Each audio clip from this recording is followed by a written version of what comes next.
کہنے لگے حضرت ابو عبیدہ بن جراح سے کہنے لگے کہ ساری زندگی بھی لگے رہو تم اس قلعے کو فتح نہیں کر سکتے، کیونکہ ہم اس شخص کو جانتے ہیں جو اس علاقے کو فتح کرے گا، تم وہ نہیں ہو۔ حضرت ابو عبیدہ بن جراح نے کہا ہم وہی ہیں، ہمارے مصطفیٰ صلی اللہ علیہ وسلم نے اپنی زندگی میں ہمیں یہ خوشخبری سنائی تھی کہ تم اس علاقے کو فتح کر لو گے۔ کہنے لگے تمہارا حلیہ اس شخص جیسا ضرور ہے لیکن تم وہی نہیں، وہ نہیں ہو۔ حضرت ابو عبیدہ بن جراح نے نعرہ لگا دیا کہ مسلمانوں، اللہ نے ہمیں فتح دے دی، ابھی یہ علاقہ فتح نہیں ہوا تھا۔ کہا جس کا حلیہ تم چاہتے ہو وہ بھی آ جائے گا۔ حضرت عمر فاروق رضی اللہ تعالیٰ عنہ کو پیغام بھیجا گیا کہ آپ یہاں تشریف لائیں۔ دیکھیے 20 لاکھ مربع میل کا حکمران جس کا نام عمر بن خطاب رضی اللہ تعالی عنہ ہے، اس کی عزت و تکریم دیکھیے، اس کی عظمت دیکھیے۔ 700 کلومیٹر کا فاصلہ ہے، وہاں مدینہ سے لے کر فلسطین تک کا 700 کلومیٹر کا فاصلہ حضرت عمر بن خطاب رضی اللہ تعالی عنہ نے کوئی پروٹوکول لے کر نہیں کیا، کوئی فوج لے کر نہیں آئے، صرف ایک غلام کو ساتھ لیا اور ایک اونٹ تھا، اور طے ان دونوں کے درمیان یہ پایا کہ کبھی اونٹ کے اوپر میں بیٹھ جاؤں گا، نکیل غلام پکڑے گا، کبھی غلام بیٹھ جائے گا، نکیل میں پکڑوں گا۔ 700 کلومیٹر کا فاصلہ۔ اللہ کا کرنا یہ ہوا کہ جب فلسطین شہر کے قریب پہنچے تو حضرت عمر کی نکیل پکڑنے کی باری آ گئی۔ اب دیکھیے شہر میں استقبال ہو رہا ہے کہ وہ شخص آ رہا ہے جس کی نشانیاں ہماری کتاب میں ہیں۔ وہ غلام کہنے لگا خدارا امیر المومنین مجھ پہ رحم کریے، آپ اس اونٹ کے اوپر بیٹھ جائیے، میں اس کی نکیل پکڑتا ہوں، لوگ کیا کہیں گے، غیر تو غیر مجھے اپنے بھی کوسیں گے کہ تو نے یہ کیا کیا۔ امیر المومنین نے کہا کہ نہیں، اونٹ پہ بیٹھنے کی باری تیری ہے، تو ہی اونٹ پہ بیٹھے گا، میں نکیل پکڑوں گا۔ دیکھیے 20 لاکھ مربع میل کا حکمران، اس نے جو قمیض پہنی ہوئی ہے 16 جگہوں سے اس کو پیبند لگے ہوئے ہیں، ایک ہاتھ میں نکیل ہے، سارا شہر استقبال کر رہا ہے، اور جب آگے بڑھے تو آگے پانی تھا یا کیچڑ تھا۔ امیر المومنین نے اپنا جوتا اتارا اور دوسرے ہاتھ میں پکڑ لیا۔ آگے بڑے حضرت ابو عبیدہ بن جراح دیکھ رہے ہیں، انہیں یہ بات اچھی نہ لگی، آگے آگے کہتے ہیں امیر المومنین کچھ خیال کیجئے، سارا شہر آپ کا انتظار کر رہا ہے اور آپ کا استقبال کر رہے ہیں، بڑے بڑے پادری وہاں موجود ہیں، اور آپ یہ کس حال میں آئے ہیں؟ آج بھی قمیض ہی اچھی پہن لیتے، پرانی قمیض آپ پہن کر آگے، اور آپ نے ہاتھ میں جوتا پکڑا ہوا ننگے پاؤں آ رہے ہیں۔ تو حضرت عمر نے کہا اے ابو عبیدہ بن جراح، اللہ کی قسم اگر میرے دل میں تیری عزت نہ ہوتی تو میں تجھے وہ سزا دیتا کہ قیامت تک لوگ اس سزا کو یاد رکھے۔ اور حضرت عمر نے جو الفاظ ادا کیے تھے، کہا انا کنا اول قوم وعزنا اللہ بالاسلام فمہما نطلب العزت بغیر ما عزنا اللہ اذلنا اللہ۔ دیکھیے اے ابو عبیدہ، ہم وہ قوم تھے کہ ہمیں کوئی دنیا میں جانتا نہیں تھا، آج اگر ہمیں اللہ نے عزت دی ہے تو اس اسلام کے ذریعے عزت دی ہے۔ آج تو اللہ کو چھوڑ کر کسی اور طریقے سے اگر اپنی عزت بڑھانا چاہتا ہے تو اذلنا اللہ، تجھے اللہ رسوا کر دے گا، ہمیں تو اسلام نے عزت دی ہے، تو کیا سمجھتا ہے؟ یہی کہتے ہیں وَتُعِزُّ مَن تَشَاءُ وَتُذِلُّ مَن تَشَاءُ بِيَدِكَ الْخَيْرُ۔ بہرحال حضرت عمر آگے بڑھے اور ان لوگوں کی کتاب میں یہ نشانی موجود تھی کہ وہ شخص جب اس شہر میں داخل ہوگا تو اونٹنی کی نکیل پکڑ کر داخل ہوگا۔ ساری کی ساری نشانیاں پوری ہوئی، سارا شہر حضرت عمر کے حوالے کر دیا گیا۔ دیکھیے حضرت عمر نے فلسطین کے شہر کو جو ہے وہ جیت لیا، کیا کہتے ہیں، فتح کر لیا، لیکن ایک شخص کا بھی خون نہیں ہوا۔ اور حضرت عمر نے پہلا احسان ان یہودیوں پر یہ کیا کہ یہودیوں کو یہاں آنے کی اجازت مل گئی، اس سے پہلے ان کو یہاں آنے کی اجازت نہیں تھی، اور وہ ہیکل سلیمانی حضرت عمر نے اپنے ہاتھوں سے صاف کیا، ان کی عبادت گاہ کو اپنے ہاتھوں سے صاف کیا۔ لیکن جب یہی شہر مسلمانوں سے چھینا گیا تو آج بھی تاریخ کے اوراق چیخ چیخ کر اس بات کی گواہی دے رہے ہیں کہ مسلمانوں کا قتل عام کیا گیا، مسجد کی بے حرمتی کی گئی، مسجد کے اندر گھوڑوں کو بگایا گیا، 70,000 مسلمانوں کو شہید کر دیا گیا، اور مورخین لکھتے ہیں کہ مسجد اقصی کے صحن کا یہ حال تھا کہ اگر کوئی وہاں پیدل چلتا تو اس کے ٹخنوں تک اس کے پاؤں ڈوب جاتے تھے، اتنا خون ریزی کی گئی۔ مسلمانوں کی فتح دیکھیے اور کفار کی فتح دیکھیے، یہ سلسلہ جاری و ساری رہا۔ اس کے بعد حضرت اصلاح الدین ایوبی جو ہے انہوں نے اس علاقے کو فتح کیا۔ بہرحال یہ سلسلہ تو جاری و ساری رہا۔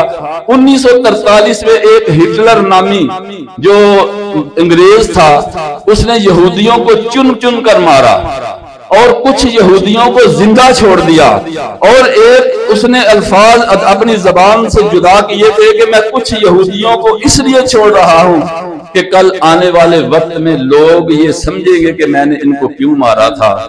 آج ہم کہتے ہیں کہ صحیح مارا تھا، اس نے غلط نہیں مارا تھا، لیکن افسوس کی بات یہ ہے کہ اگر اہل یورپ یہودیوں کو مار کر بگاتے ہیں، کوئی ان کو اپنے ملک میں داخل نہیں ہونے دیتا، یہی فلسطینی ان کی مہمان نوازی کرتے ہیں۔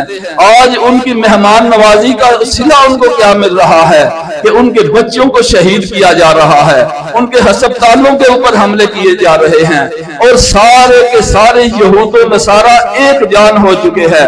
اللہ نے فرمایا تھا یا ایھا الذین آمنوا لا تتخذوا اليہود والنصارى اولیاء بعضهم اولیاء بعض، اے مسلمانوں یہ جو یہود و نصارہ ہیں یہ تمہارے دوست نہیں ہو سکتے، یہ آپس میں ایک دوسرے کے دوست ہیں۔ دیکھیے آج بات ثابت ہو چکی، بلکہ ہندوستان بھی ان کا دوست بن چکا۔ ہندو، یہودی، نصرانی سارے کے سارے مسلمانوں کو تباہ و برباد کرنے کے اوپر تلے ہوئے ہیں، اور وہاں کیا حال ہو رہا ہے؟ چھوٹے چھوٹے بچے شہید ہو رہے ہیں۔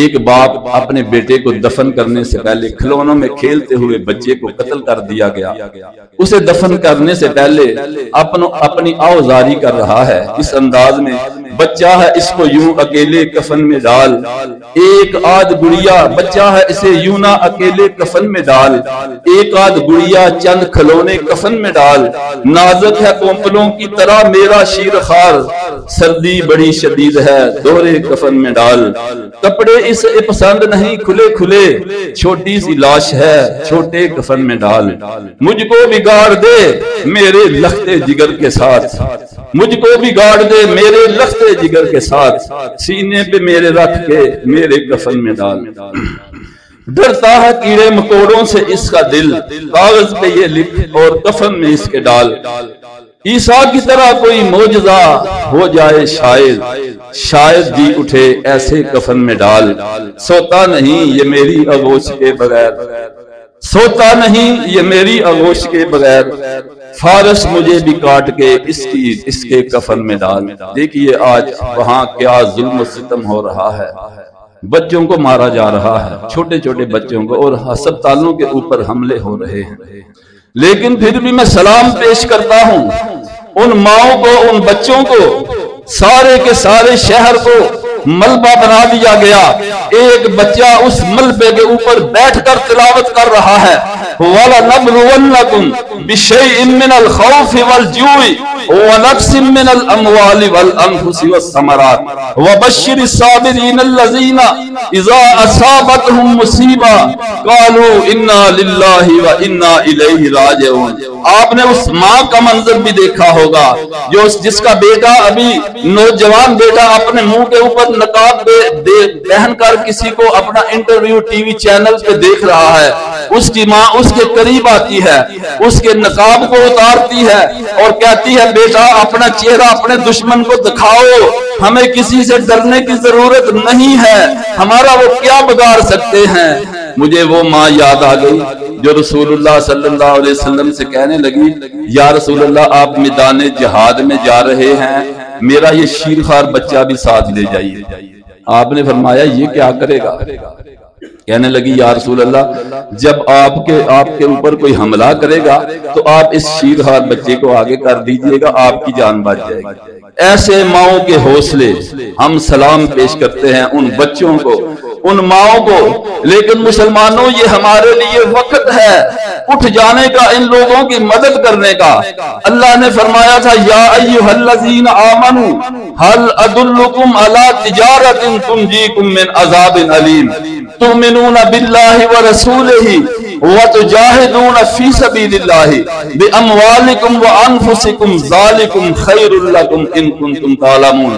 آج کسی محمد بن قاسم کی ضرورت ہے، آج کسی اصلاح الدین ایوبی جیسے نوجوان کے اٹھنے کی ضرورت ہے کہ بقول شاعر کہ اٹھ جاگ محمد بن قاسم اسلام نے آج پکارا ہے، پھر گنگا پار سے داہر نے تیری غیرت کو للکارا ہے، اور ہر بیٹی حرم کی روتی ہے اور مسجد اقصیٰ کہتی ہے ان بے غیرت کفاروں نے میرا آنچل کھینچ اتارا ہے۔ آج تیری ضرورت ہے پھر اٹھ جانے کی۔ ہم اللہ کہتے ہیں کہ میں تمہیں ایسی تجارت نہ بتا دوں، هل ادلکم علی تجارۃ تنجیکم من عذاب علیم، تو تجھے سخت عذاب سے بچا لے۔ وہ کیا ہے؟ تؤمنون باللہ ورسولہ، تم اللہ اور اس کے رسول کے پہ ایمان لے آؤ، وتجاہدون فی سبیل اللہ باموالکم وانفسکم، اللہ کی راہ میں جہاد کرو اپنے مالوں کے ساتھ، اپنی جانوں کے ساتھ۔ میں مانتا ہوں کہ ہم وہاں جا کر لڑ نہیں سکتے، اس بات کا میں اقرار کرتا ہوں، لیکن ہم ان کی مالی مدد تو کر سکتے ہیں، ان کے پیچھے جو کیا کہتے ہیں ان کے پیچھے ہم کھڑے تو ہو سکتے ہیں۔ اگر ہم آج بھی ان کے پیچھے کھڑے نہیں ہوں گے تو ان کی نسل کشی ہو رہی ہے، وہ وقت دور نہیں۔ دیکھیے مسلمانوں نے اپنا سارے کا سارا زور لگا لیا، اب میں مانتا ہوں کہ ہمارے حکمران اس کی ہمت نہیں کر رہے۔ مسلمان آج بزدلی میں ڈوبا ہوا ہے، یہ ہمت کرنا ہوگی۔ ہم اگر ایسے نوجوانوں کو جو وہاں موجود ہیں تھوڑا سا ان کو ہم پیچھے سے سپورٹ کریں تو اللہ کی قسم بے شک یہ سارے یہود و نصارہ مل کر ایک جان بن جائیں، وہ کبھی بھی ان کو شکست نہیں دے سکتے، کیونکہ جہاں حوصلے ہو وہاں کوئی کسی کو شکست نہیں دے سکتا۔ اس لیے آج وقت ہے ان کے اوپر، ان کے پیچھے کھڑے ہو جانے کے لیے۔ ہمارے جو حکمران ہیں ان کے ابھی تک کان میں کچھ نہیں، ان کے کان میں جوں تک نہیں رینگی، اور مجھے لگتا ہے کہ رینگے بھی نہیں، کیونکہ ہم تو ان کے غلام بن چکے ہیں۔ وہ ہمارے بچوں کا قتل کرتے رہیں گے، قتل کرتے رہیں گے، بچوں کو عورتوں کو مارتے رہیں گے، ان کی نسل کشی کرتے رہیں گے، یہ سارا کچھ ظلم و ستم ہوتا رہے گا، لیکن ہم خاموش رہیں گے۔ کب تک خاموش رہیں گے؟ پھر اللہ کہیں گے وہ جو ہمارے لیے اعلان ہے کہ تنجیکم من عذاب علیم، اس عذاب سے پھر ہم نہیں بچ سکیں گے۔ یہ ہمارے اوپر جہاد جو ہے وہ فرض ہو چکا ہے۔ اپنے مالوں کے ذریعے ان کی مدد کریں، ہم ان کی اپنی جانوں کے ذریعے مدد کریں۔ وما علینا الا البلاغ المبین۔